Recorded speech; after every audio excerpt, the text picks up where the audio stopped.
In this series of catechesis, we place ourselves in the school of some of the saints who, as exemplary witnesses, teach us apostolic zeal. Let us recall that we are talking about apostolic zeal, which is what we must have in order to proclaim the gospel. Today, we are going to find a great example of a saint with the passion for evangelization in a land far away, namely the Korean Church. Let us look at St. Andrew Kim Tae-gon, a martyr and Korea's first priest. But the evangelization of Korea was done by the laity. It was the baptized laity who transmitted the faith. There were no priests because they had none. They came later, so the first evangelization was done by the laity. Would we be capable of something like that? Let's think about it. It is interesting. St. Andrew was one of the first priests. His life was and remains an eloquent testimony of zeal for the proclamation of the gospel. About 200 years ago, the Korean land was the scene of a very severe persecution. Christians were persecuted and annihilated. At that time, believing in Jesus Christ in Korea meant being ready to bear witness unto death. Specifically from the example of St. Andrew Kim, we can draw out two concrete aspects of his life. The first is the way in which he had to meet with the faithful. Given the highly intimidating context, the saint was forced to approach Christians in a discreet manner, and always in the presence of other people, as if they had been talking to each other for a while. Then, in order to confirm his interlocutor's Christian identity, St. Andrew would implement these devices. First, there was a previously agreed upon sign of recognition. You will meet with this Christian, and he will have this sign on his outfit, or in his hand, after which he would surreptitiously ask the question, but under his breath, "Are you a disciple of Jesus?"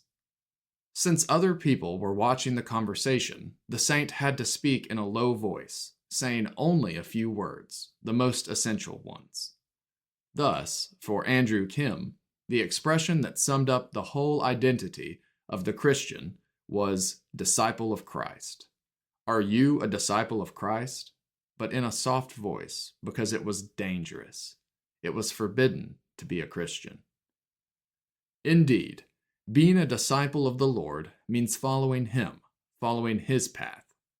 The Christian is by nature one who preaches and bears witness to Jesus. Every Christian community receives this identity from the Holy Spirit, and so does the whole Church since the day of Pentecost. It is from this Spirit that we receive passion for evangelization, this great apostolic zeal. It is a gift of the Spirit. And even if the surrounding context is not favorable, like the Korean context of Andrew Kim, the passion does not change. On the contrary, it becomes even more valuable. St. Andrew Kim and other Korean believers have demonstrated that witnessing to the gospel in times of persecution can bear much fruit for the faith. Now let us look at a second concrete example. When he was still a seminarian, St. Andrew had to find a way to secretly welcome missionaries from abroad. This was not an easy task, as the regime of the time strictly forbade all foreigners from entering the territory. This is why it had been so difficult to find a priest that would come to do missionary work before this. The laity undertook the mission.